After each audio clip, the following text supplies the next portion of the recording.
এই যে রিং টিং এগুলো আগে ছিল না।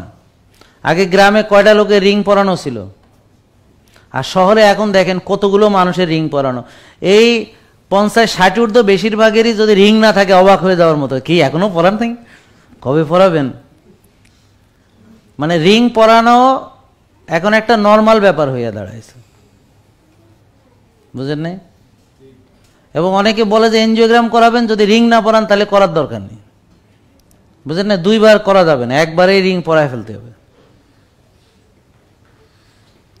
কালকে একজন এসে আমাকে বলল যে এরকম, ওরে বলতেছে যে এরকম যে একবারে মানে ও রিং টিং পরাতে রাজি হচ্ছে না বলে এনজিওগ্রামই করাচ্ছে না।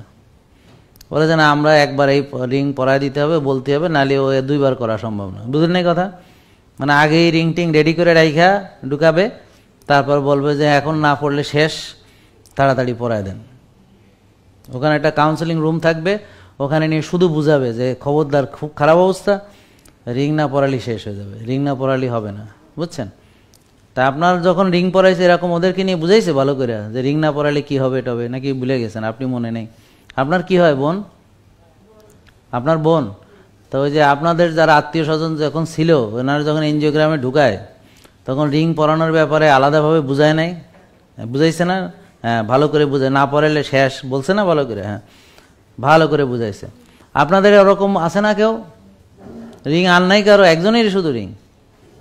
আচ্ছা, যাই হোক, তাই তো ভালো, আলহামদুলিল্লাহ, ভালো। কারণ প্রতি সেশনে মেলা রিং থাকে, এবার রিংয়ের সংখ্যা কম।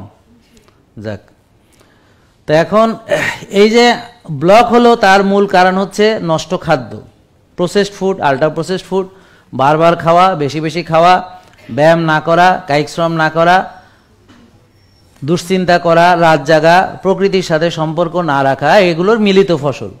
তো বোনের ক্ষেত্রে জিজ্ঞেস করলে দেখবেন যে ওনার ভিতরে এই যা যা বলেছি বেশিরভাগ কম্পোনেন্ট উপস্থিত। এমনকি এই রিং পরানোর পরেও কিন্তু ওনার চলাফেরা আগের মতোই আছে।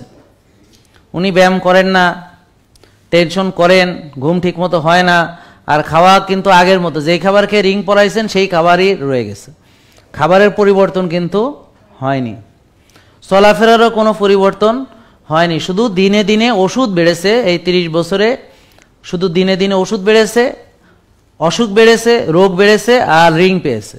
এটাই হচ্ছে রোগের উন্নতি বলতে পারেন, বা রোগের উন্নতি আর কি। ওষুধের উন্নতি মানে রোগের উন্নতি, কিন্তু রোগীর কোনো উপকার হয়নি। কেন হয়নি? কারণ তার সুস্থ হওয়ার জন্য যা যা করণীয় ছিল সেগুলো করেনি। সে তার চলাফেরা ঠিক রেখে, আপনারা বোঝার চেষ্টা করেন যেভাবে ব্লক হয়েছে, অর্থাৎ এই যে খাওয়া, বেশি বেশি খাওয়া, বারবার খাওয়া, তারপর টেনশন করা, রাত জাগা, ব্যায়াম না করা, প্রকৃতির কাছে না যাওয়া, আলাদাভাবে রোদ না পোহানো, এবং ওই যে রোদ লেগে যায় আর কি, সেরকম না, আলাদাভাবে রোদ পোহানো, ভিটামিন ডি 90-100 থাকা, যেটা বললাম,